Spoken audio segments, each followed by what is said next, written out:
Today's show is sponsored by the ABV Barrel Shop. The ABV Barrel Shop is located in the St. Louis metro community of Arnold, Missouri. The ABV Barrel Shop is focused on one thing, single barrels. Best of all, you can try before you buy. Head over to abvbarrelshop.com to sign up for their email and text distribution so you know what they have in stock, what classes are coming up, and who from the industry may be coming in to visit. The ABV Barrel Shop. It's where single barrels live.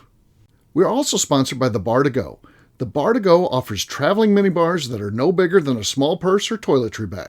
Best of all, they are fully customizable so you can create the perfect piece that is unique for you. If you own your own business, what a fun and unique way to promote what you do. Check them out online at thebartogo.com. That is the number 2 in the Bar to Go. If you have wholesale questions, call my friend Isabel Clark at 504-481-1297. Finally, we are sponsored by the Neely Family Distillery. NFD is a family-owned business that keeps ringing up awards in the spirits world. Head to Sparta, Kentucky to experience the family history, award-winning spirits, and meet the Neely family. Check them out online at neelyfamilydistillery.com. Now, on to the show. Let's drink!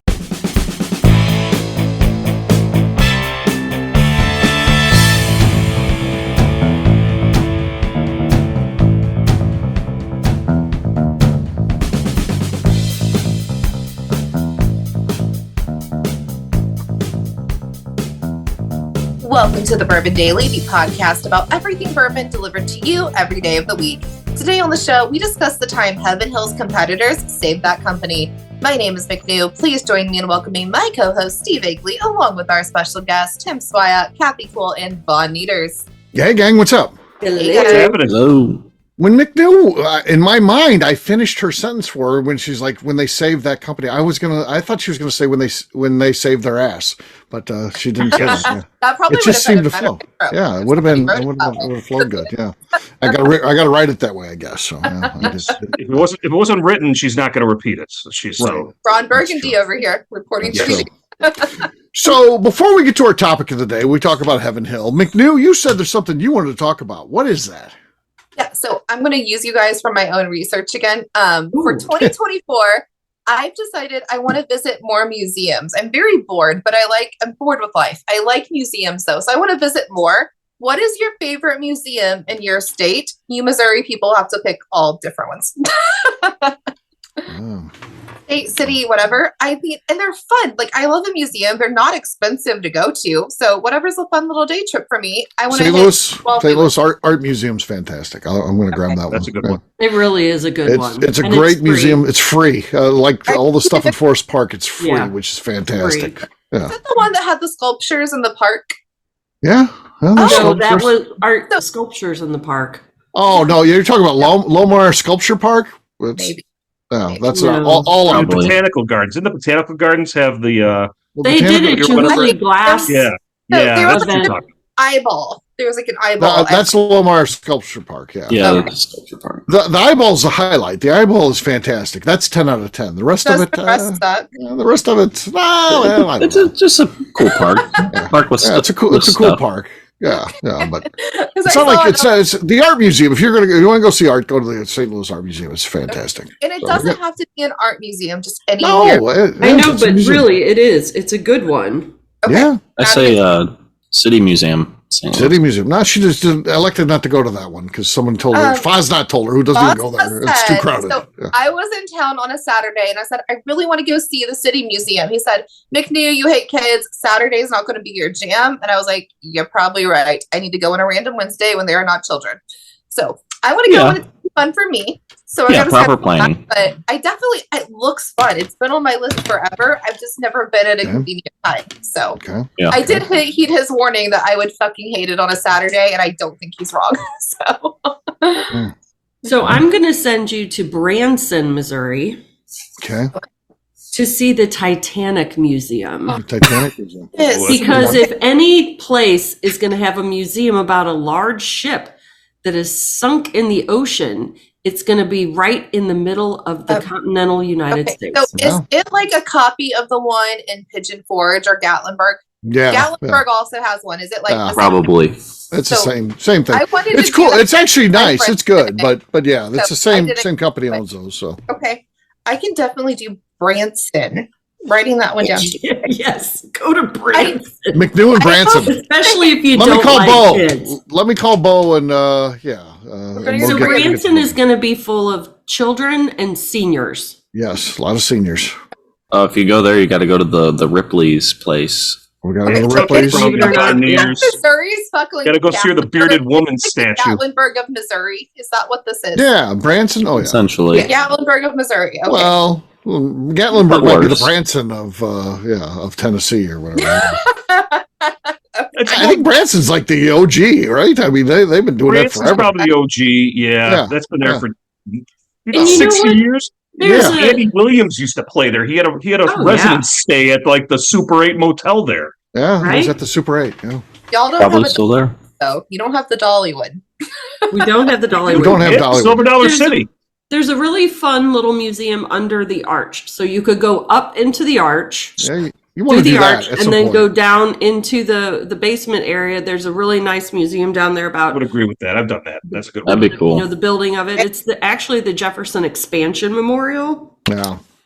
Tim, you gotta go see Sue the dinosaur, right? That But yeah, I was good. Out of all the museums, I think the Field Museum I can the get Field lost in. Museum's the best one, right? Oh yeah, Yes. So you need out of all the days to go to the Field Museum. I have not got to do that one, and I wanted to go last summer so bad because they had the bodies exhibit, and Yes. Chris was like, "No, not my jam." And I'm like, "I'm going to go without you."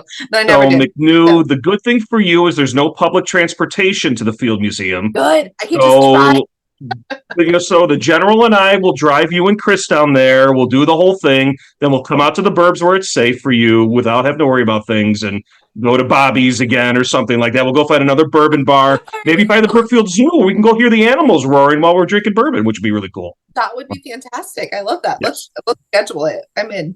I No, do want to. I love the Field Museum. Even as a kid, I get lost there just watching the I exhibits love the and Field Museum. how Yeah. detailed they get, especially with all the different, the animals, all the artifacts of the ancient civilizations and everything, and the gemstone exhibit and all the I know. geology stuff. And It's so we cool. lost for days. I mean, Yeah, and we Your took my science kid there museum when in she was. Chicago is good too, though. Oh, of course. Yeah, Chicago's got great museums. Yeah, no. So the art museum, one of the best in the country. I think I love that art museum. Yeah. Yeah, based the on art the size of that institute's city. really Yeah. Yeah. For sure. For sure. On that note, guess what? It's time to drink. What is everyone drinking? Let's start with Kathy. Kathy, what do you Okay. got? Well, since McNew went with her small talk, I'm going to pick an Indiana whiskey. It's my Hard Truth Sweet Mash Rye, finished in PX Sherry Cask. Okay. We know this cork isn't going to do well because I have opened this already. Yeah. Okay. That was decent. That was decent. solid representation. Those corks are great on the first one, but then after that, not so much. Not Look so at how much. pretty that is. That Look is at that. nice. I like it. Yeah, I like them. All right. Next up is Von Nieters. I've got a Woodford Reserve single barrel. Okay. Ooh. Once again, did not line up with the motion of his hand. No, it Sounds did like not. my audio video doesn't line up. Yeah. Oh, yeah. That's it. That's it for sure. Yeah. The moment when he doesn't have fresh cork pops, we know we need to start a GoFundMe. Right. That's for sure. Yeah. Yeah. Yeah. And then he says, it sounds like my video and audio aren't lining up. But perfectly, his mouth moves with the words there. But yeah. But the cork somehow doesn't. I mean, the only thing where the audio and the video don't line up is the cork pops. So, yeah. It's a weird thing. Just like Tim's doesn't pick it up at all. Yeah. Okay. We'll see. We've got five. We have We'll see. 4 shows, including this one. We got new equipment. Tim has new equipment, so I may have fixed my performance issues. he had a wiener transplant. Hey, now. recently. Yes. I know. We will see. All right, McNew, what do you got? Okay, so I'm also going to go Indiana. I have blackberry flavored whiskey from Starlight coming in at 84 proof. Nothing here. But also, we do have a cool museum called the Medical History Museum, and we have real skeletons. So check that out. Real skeletons. Okay. Real skeletons. Okay, fair enough. I've got Rye 3 here. This is their cigar blend deal. So very nice. Very nice. There we go.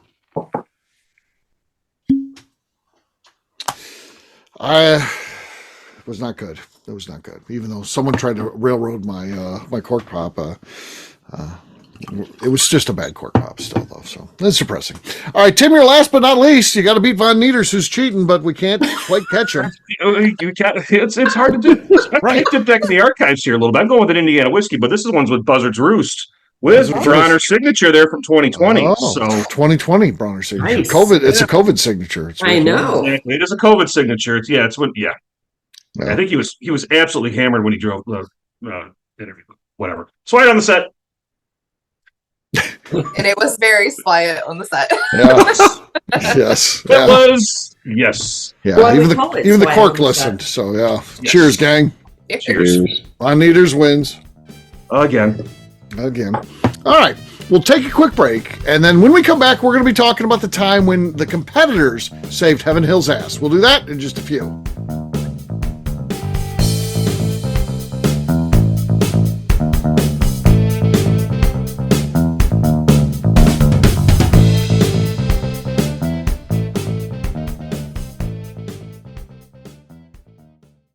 Okay, let's talk about the people that make these shows happen. First up is the Stave and Thief Society. Via their in-person class at Moonshine University in Louisville, Kentucky, the Stave and Thief Society is the place where you, a bourbon enthusiast, can expand your knowledge and emerge an executive bourbon steward. In 2017, I completed my executive bourbon steward certification. It's the most comprehensive bourbon certification available and connects you with an expansive network of bourbon enthusiasts and professionals. Check out the full listing of in-person and online certifications and join the society today by enrolling at staveandthief.com. Speaking of executive bourbon steward certification, the ABV Barrel Shop in St. Louis, Missouri has developed a unique partnership with the Stave and Thief Society to offer a preparatory class to assist you in getting your executive bourbon steward certification. This prep class costs only $25 and is available to take live or online via Zoom. Graduates of our class receive a coupon code good for 15% off your executive bourbon steward certification held in Louisville, Kentucky. This saves you almost $90. Additionally, you can collaborate with fellow attendees to split travel costs when you go to Louisville. If you're interested in signing up for the class, simply head over to abvbarrelshop.com and check out the classes and events page. Last but not least, we are sponsored by Neely Family Distillery. Royce Neely is the 11th generation distiller in one of America's oldest distilling families. A visit to Neely Family Distillery takes you through family history, where you can see all the artifacts and newspaper clippings through the years from this family that started distilling in America after James Neely arrived from Northern Ireland in 1740. Today, Royce Neely and his team are crafting some of the best spirits in America. Their bourbon and absinthe offerings keep winning top honors in the spirits competitions. Recently, their absinthe made history as the first platinum winner in the absinthe category at the San Francisco Spirits Competition. Neely Family Distillery is definitely a bucket list destination if you are a bourbon fan. Learn more about their spirit offerings, visiting their facility, and the awards they have collected over at NeelyFamilyDistillery.com.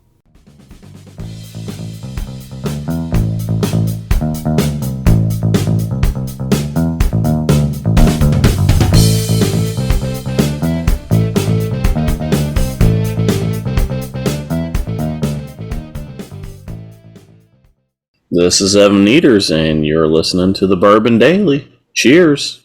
Welcome back to the Bourbon Daily. Today we're talking about Heaven Hill's Saviors. Yes, we are. So November 7th, 1996, lightning happens, hits a rick house, fire begins, and it catches a hold of that whiskey in those barrels, and the place starts burning, and there's this famous sea of whiskey burning that, causes a lake to go on fire, a whole thing. Crazy, crazy stuff. There's video out there on YouTube you can check out. And then they're screwed. I mean, literally, this is their whiskey that they're going to be releasing, and they've got nothing. And, in this business, you can't be like, well, what we'll do is we'll make some whiskey next weekend, and then we'll get that out. Yeah, that's not how it works. You gotta, it takes time. So, all their friends helped them out in many, many ways, from, giving them whiskey that they were able to sell under their brand names, things they tried to work with them to, meet the flavor profiles and stuff like that. there's bottles that we've tried of Heaven Hill products that were actually, Brown Foreman or Wild Turkey. It was very cool that they stepped up and did this. They also allowed them to go and begin distilling at the other distilleries, allowed them to come in downtimes and stuff like that. So they're still laying stuff down then as all this is going on. So, just crazy to think about that they stepped up. And I can't ever help but think about that anytime I hear this story, which is amazing. But I just think about what would happen if Coke, the main plant burnt down and they realized they got the hole in production. Would they call Pepsi? And what would Pepsi say? They would be like, they'd step on their throat. They'd amp up their advertising. They'd walk all over them. There would be no help at all. And the fact that Bourbon did this, you could say what you want about the bourbon industry. What they did there is amazing. Heaven Hill, they could have put Heaven Hill out of business, 100%. Let them die on the vine. Yeah. Because what they had about 90,000 barrels aging at the distillery in Bardstown at that time. Ended up being about $30 million in damage to the brand. It was $8 million in lost bourbon, $22 million in facilities, somewhere around there. But surprisingly, no lives were lost in that fire. Yeah. Yeah. So was it just one rick house, or did it spread to other rick houses? The whole Bardstown facility was gone. Yeah. Okay. Ash. Yeah. So all by that Bourbon Heritage Center, gone. Now they certainly have more rick houses, and they still had some stuff, but not what they need for their national distribution already. They're the Heaven Hill that we know today. Obviously, it's a little bit smaller because everyone's had growth since then. But they were what they lost. To give you some perspective, if I'm reading the source here right, it their loss of barrels in Bardstown represented about 2% of the world's whiskey stocks at that time. World whiskey stocks. Yeah. World whiskey stocks. That's a lot. Wow. And I believe it was how small it was too. I mean, the whiskey industry wasn't anywhere near where it is now back then, but that just gives you some perspective. It's like, whoa. Yeah. Yeah. And when they bought the distillery that's their main distilling plant now, Bernheim, my understanding is, and again, I don't know, I don't want to create any problems speaking out of turn, but my understanding is that the competitors also, of course, want this great whiskey plant and to expand themselves, but end up backing off because they realize, hey, they're not going to be able to get up to speed as quick as they'd like to. If they buy this, it'll be much quicker to marketplace. They need it, and we're gonna step out of their way. We're gonna let them win the bid and win this thing and take it over, which is again so admirable. You just don't see stuff like that. Doesn't this go back to like bourbon people are the best people, and it starts from the top? Yes. They didn't have to be that good, and they were. They could have absolutely said, "Nope, screw those guys. We're gonna buy it." They didn't. Bourbon people are good people. Yeah. It's about the pie. They don't. If the pie can grow itself in size, their slice can stay the same. Everything's fine. Everybody wins. Right. For sure. That's what I love about this industry and these people and every single one of them. Yeah. Pretty impressive. You often hear that, behind the scenes, the distillers are all friends and stuff like that. But when it comes to sales and stuff like that, that's when they fight, and they do. They certainly have some skirmishes, and from time to time, lawsuits are involved. But for the most part, when something like this happens, and it's serious, it's like fighting with your brother, or your something like that. You get in a fight with your brother, you're as mad as you can be at him, but at the same time, you still love him. And I think that's the same thing in the bourbon industry. Sometimes they fight, but they want the bourbon industry to do well, and so ultimately, like an honor thing. They don't want to take them out in a dishonorable way. Family. Yeah, right? No matter what, they're still a family. Yeah. Right. Family trees aren't that different from each other. Yeah, that's true as well. That's true as well. You want to see everybody do well, and if they're doing well on their own, that's all fine and good. Like, let them do what they're doing. But if they're struggling, if something major happens, it's like, okay, let me help you. I definitely have a couch you can sleep on until you figure it out. Like, that's what it is. But so it's a neat industry, and this is one of the greatest stories that reflects that for sure. Has anybody tried any of the pre-Heaven Hill or pre-Heaven Hill Fire whiskey? Oh yeah. Sent me a bottle, and I've never opened it. It's actually still said I should open it. Spectacular. Yeah. Because at the gift shop down at the Evan Williams Bourbon Experience downtown, they had that blue top Evan Williams there that you can only get there. And that was pre-fire distillate for a while. I don't know if it's still the same, but we were able to, this is a while ago. This is probably 2000, maybe 2016 is when I was able to snag a bottle. And holy cow, was that distillate something. Yeah. I would have to say it's not there anymore because I recently was there and I'm sure they would have talked about that. Yeah, it's probably been years, probably could be almost 7 years that's been sold out. But yeah, but the Blue Top Evan Williams that was at that location was pre-Heaven Hill fire stuff, and that was just amazing.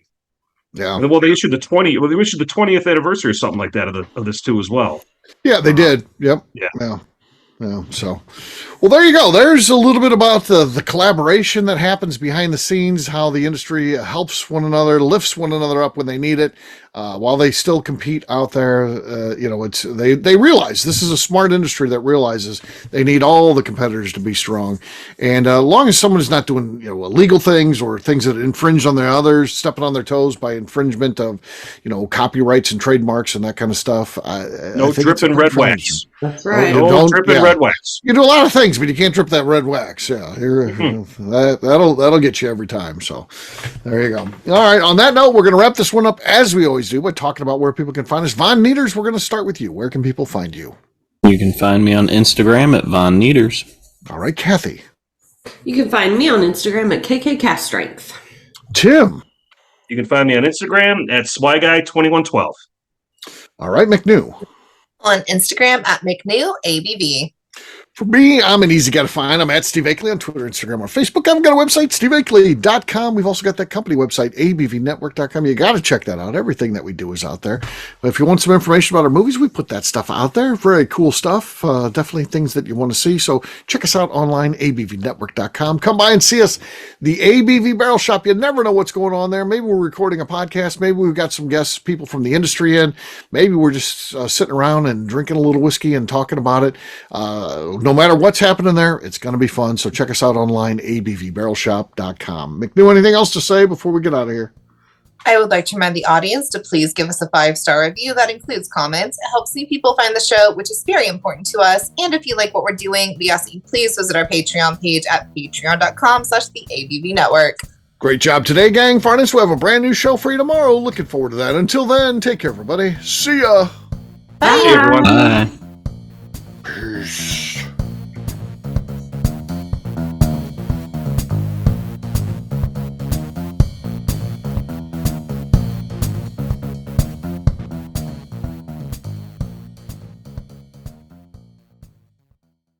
Before we let you go, let's talk about one last thing. The ABV Barrel Shop in the St. Louis community of Arnold, Missouri. The ABV Barrel Shop is focused on a couple of things. First of all, single barrels.